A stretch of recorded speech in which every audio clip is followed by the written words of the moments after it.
Hello friends, welcome to our channel knowledge reflection. आज हम लोग स्टडी करने वाले हैं result based on similarity of triangles. यानी कल तक के वीडियो में, इससे पहले वाले वीडियोस में हम लोगों ने सिमिलैरिटी और कॉन्ग्रुएंसी को स्टडी किया, क्या होती है, क्या क्या रिलेशंस होते हैं।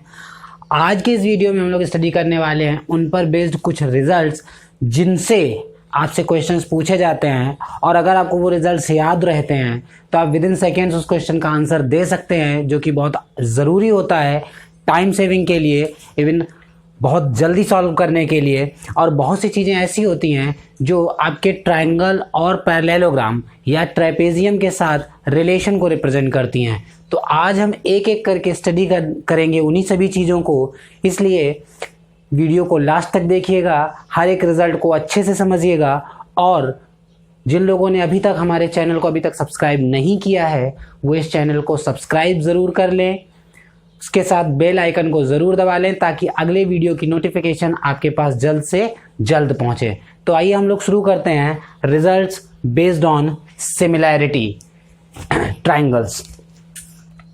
पहली आपकी एक प्रॉपर्टी होती है ट्रायंगल्स की कि अगर किसी ट्रायंगल की किसी भी एंगल का बाइसेक्टर खींचा जाए।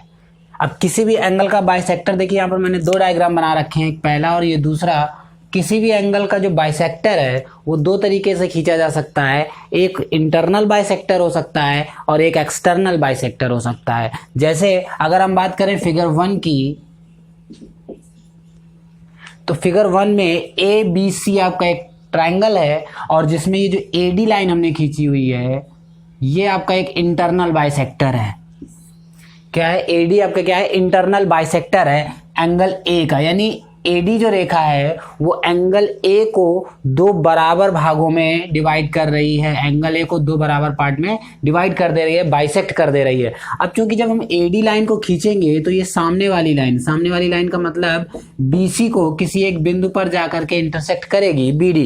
ठीक, तो ये जो रेशियो होता है, यानी किसी भी ट्रायंगल के किसी भी एंगल का बाइसेक्टर जो खींचा जाता है वो सामने वाली साइड को किसी रेशियो में डिवाइड करेगा। यानी अब ये देखिए दो पार्ट टुकड़े हो जाएंगे, BD और DC।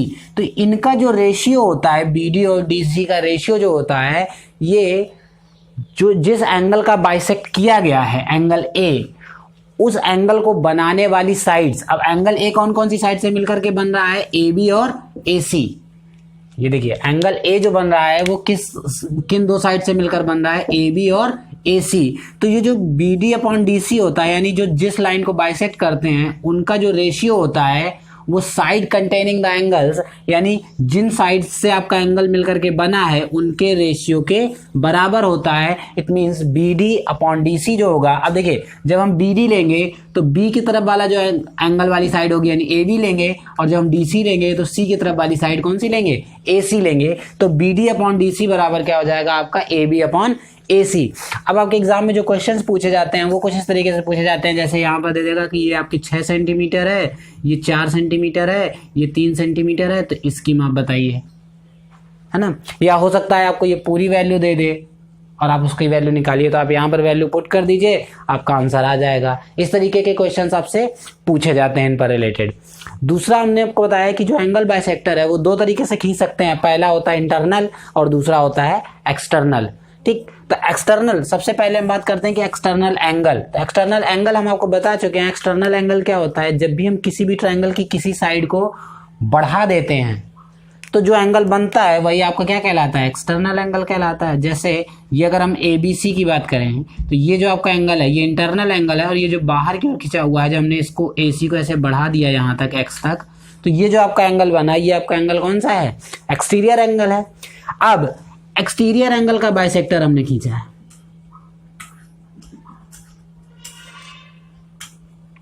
मान लेते हैं ये यहां पर जाकर के D पॉइंट पर कट करता है एक्सटीरियर एंगल का बाइसेक्टर। तो एक्सटीरियर एंगल का बाइसेक्टर का मतलब ये वाला हिस्सा ये वाले हिस्से के बराबर होगा, यानी जो एक्सटीरियर एंगल बन रहा था उसको दो भाग में डिवाइड कर रहा है। तो देखिए जब ये एक्सटीरियर एंगल को हम ऐसे डिवाइड करेंगे तो ये BC को अंदर नहीं कट करेगा, हमें BC को भी बढ़ाना पड़ेगा, तब कहीं जाकर के D पर कट करेगा। तो इसी हम लोग कहते हैं, ये कहते हैं कि इंटरनली इंटरसेक्ट कर रहा है, और ये क्या कर रहा है, एक्सटर्नली, यानी BC भुजा पर BC के बीच में नहीं कट करके BC के बाहर किसी बिंदु पर जाकर के इंटरसेक्ट कर रहा है, इसे हम लोग कहते हैं एक्सटर्नल इंटरसेक्टिंग। तो एक्सटर्नल इंटरसेक्टिंग पॉइंट जो है वो आपका क्या है, D है। ठीक, थ्योरम वही रहती है, बस केवल इंटरनल की जगह क्या हो जाता है, एक्सटर्नल हो जाता है। कि मतलब अगर आपकी कोई AD कोई एक एक्सटर्नल बाइसेक्टर है एंगल A का, तो एंगल A का एक्सटर्नल बाइसेक्टर मतलब एंगल A का एक्सटर्नल बाइसेक्टर इस तरीके से जाएगा।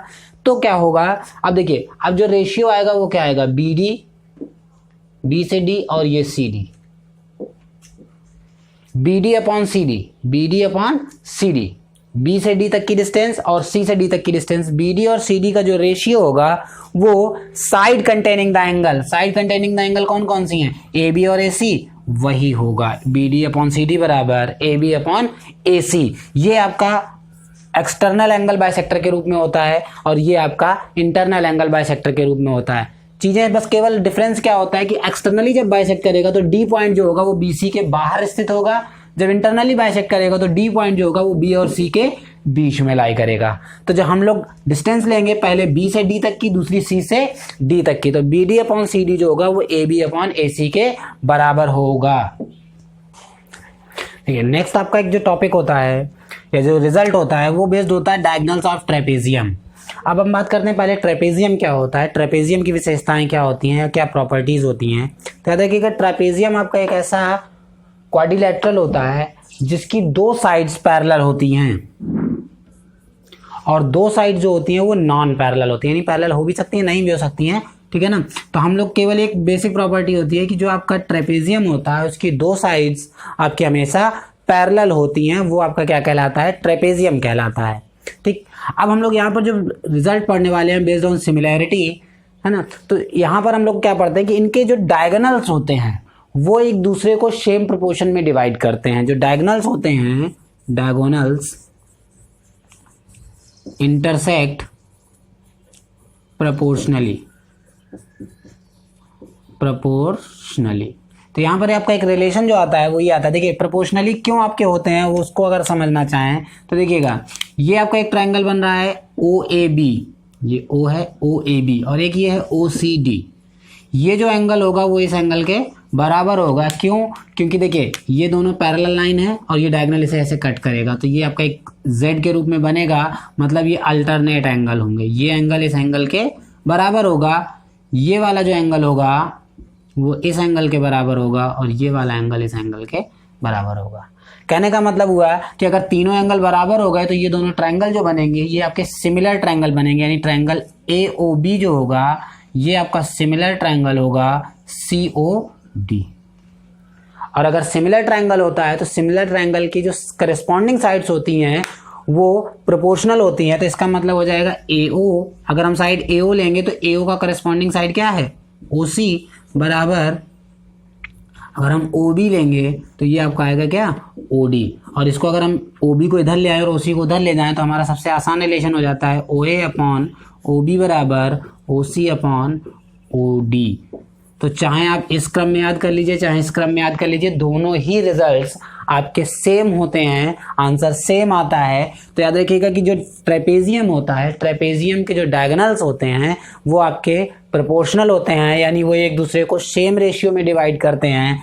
OA अपॉन OB बराबर OC अपॉन OD क्यों करते हैं? कारण कि जितने भी यहाँ पर ट्रायंगल बन रहे होते हैं वो सभी ट्रायंगल्स आपके जो होते हैं वो सिमिलर होते हैं। ये दोनों भी आपके सिमिलर ट्रायंगल ही हैं, ये दोनों भी सिमिलर ट्रायंगल ही हैं। चाहे जिन दो ट्रायंगल्स को आप लेकर के इस क्वेश्चन को सॉल्व करेंगे, आपका आंसर या आपका रिलेशन जो आएगा वो यही आएगा कि जो डायगोनल्स होते हैं ट्रेपेजियम के वो आपके सेम प्रोपोर्शन में होते हैं। ठीक,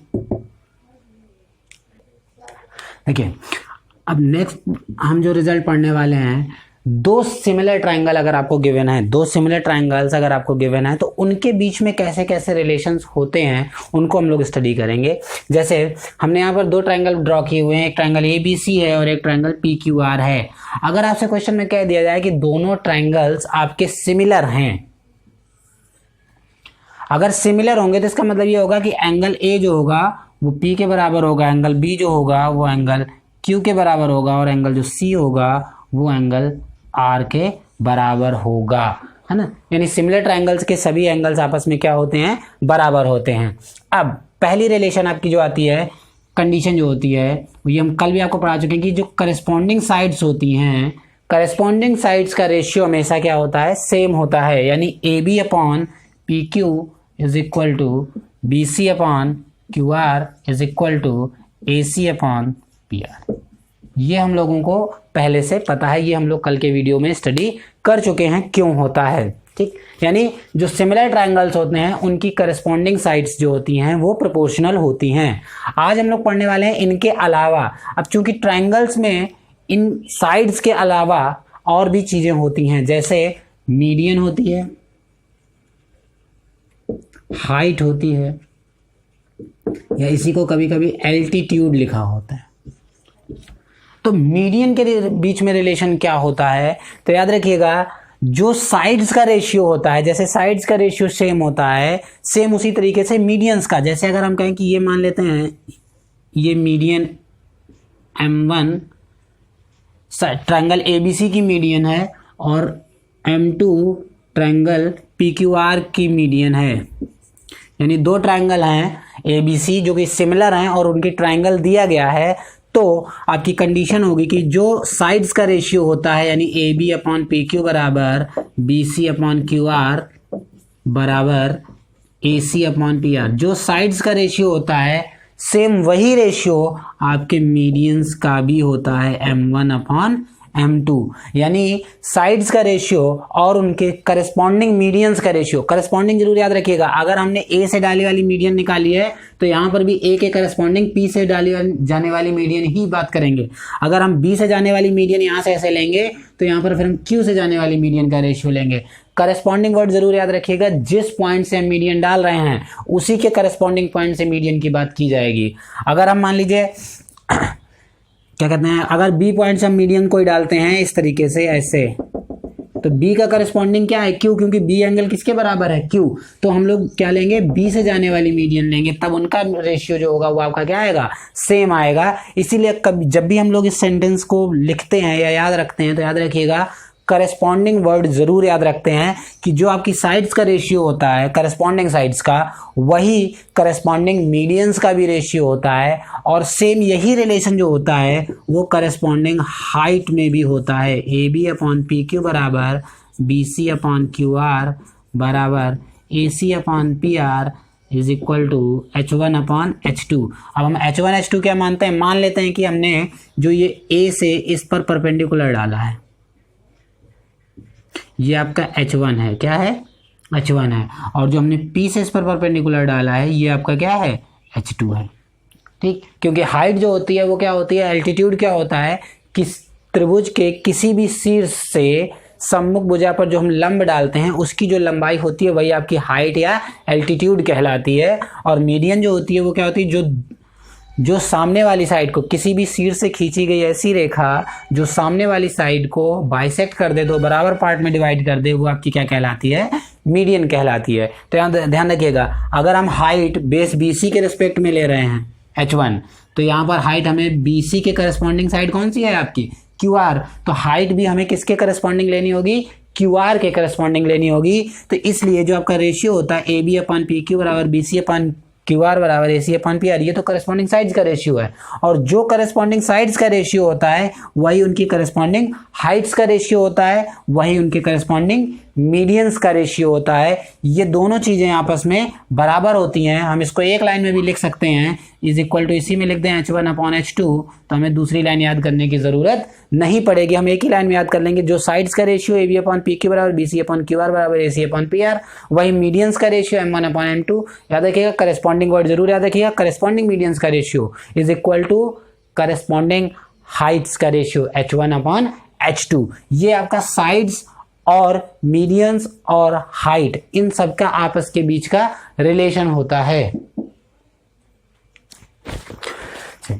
नेक्स्ट आपके जो रिलेशन होते हैं वो होते हैं area and perimeter of two similar triangles. यानी अगर आपके दो सिमिलर ट्रायंगल्स दिए गए हैं, उनके एरिया और पेरीमीटर का आपस में रिलेशन क्या होता है। इस चीज़ को बहुत ध्यान से याद करिएगा, ये सबसे इम्पॉर्टेंट टॉपिक होता है आपके सिमिलैरिटी के रिस्पेक्ट में, क्योंकि इससे सबसे ज़्यादा क्वेश्चंस आपके एग्जाम में पूछे जा चुके हैं और अभी भी सबसे ज़्यादा क्वेश्चन इसी पार्ट से पूछे जाते हैं। इसलिए इस चीज़ को ज़रूर से याद रखिएगा कि अगर देखिए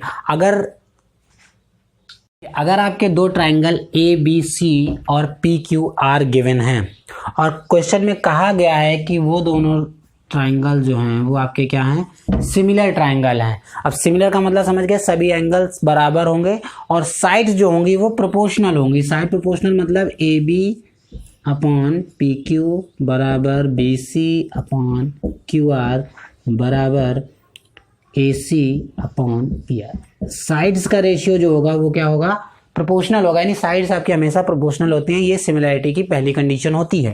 ठीक, अब हम बात करने वाले हैं पेरीमीटर और पेरीमीटर की। अगर यानी दो सिमिलर ट्राइंगल दिए गए हैं तो उनके पेरीमीटर का रेशियो क्या होगा, perimeter of triangle A B C upon perimeter of triangle P Q R. तो देखिए जो पेरीमीटर का रिलेशन होता है, पेरीमीटर का जो अनुपात होता है, यानी दो समरूप त्रिभुजों के परिमापों का जो अनुपात होता है वो बिल्कुल सेम वही होता है जो उनकी करस्पॉन्डिंग साइड्स का होता है। मतलब जो उनकी करस्पॉन्डिंग साइड्स का होगा, A B upon P Q बराबर B C upon Q R बराबर A C upon P R. यानी दो समरूप त्रिभुजों के परिमापों का, पेरीमीटर्स का जो रेशियो होता है, अनुपात होता है, वो उनकी सम्मुख भुजाओं के अनुपात के बराबर होता है।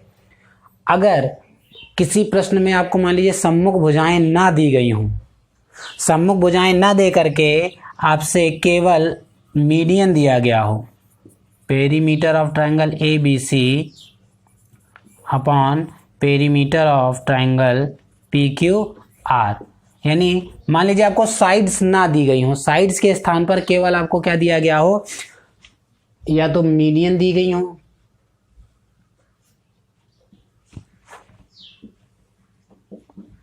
अगर हम कहें कि ये दोनों जो हैं, ए डी जो है वो क्या है, मीडियन है, और पी क्यू भी जो है वो दूसरे ट्राइंगल की क्या है, मीडियन है। अगर साइड्स ना देकर के आपको केवल मीडियन दी गई हो तो भी, क्योंकि अभी हमने इससे पहले पढ़ा है कि जो साइड्स का रेशियो होता है वही मीडियंस, करस्पॉन्डिंग मीडियंस का रेशियो होता है, तो दोनों ट्राइंगल्स का जो पेरीमीटर होगा वो उनके करस्पॉन्डिंग मीडियंस के रेशियो के बराबर होगा।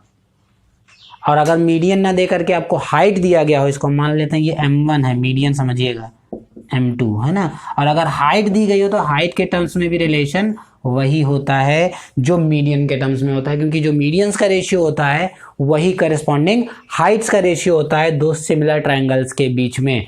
तो दो सिमिलर ट्राइंगल्स के पेरीमीटर्स का जो रेशियो होता है वो उनके करस्पॉन्डिंग साइड्स के रेशियो के बराबर होता है, या कह सकते हैं करस्पॉन्डिंग मीडियन के रेशियो के बराबर होता है, या करस्पॉन्डिंग हाइट्स के रेशियो के बराबर होता है।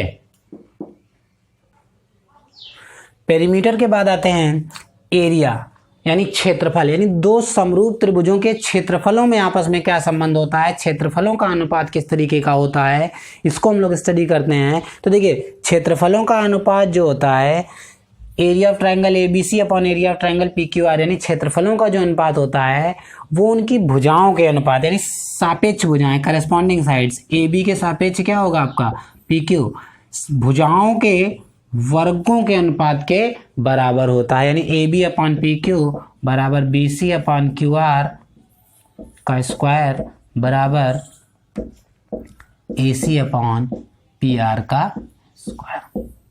तो केवल आपको एक चीज याद रखनी है, पेरीमीटर में जब अनुपात दिया गया होता है तो वो स्क्वायर नहीं होगा, और जबकि अगर आपके क्षेत्रफलों का अनुपात दिया गया होगा तो वो आपका किस में होगा, वर्ग में होगा, स्क्वायर में होगा।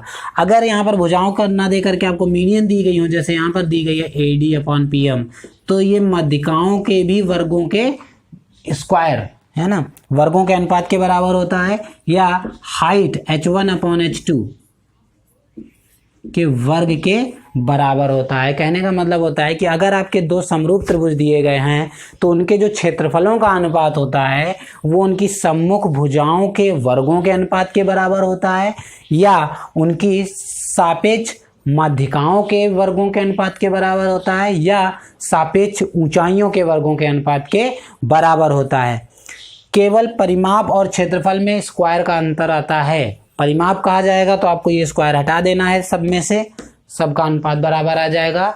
अगर क्षेत्रफल कहेंगे, एरिया कहेंगे, तो हम यहाँ पर वर्ग यूज करेंगे।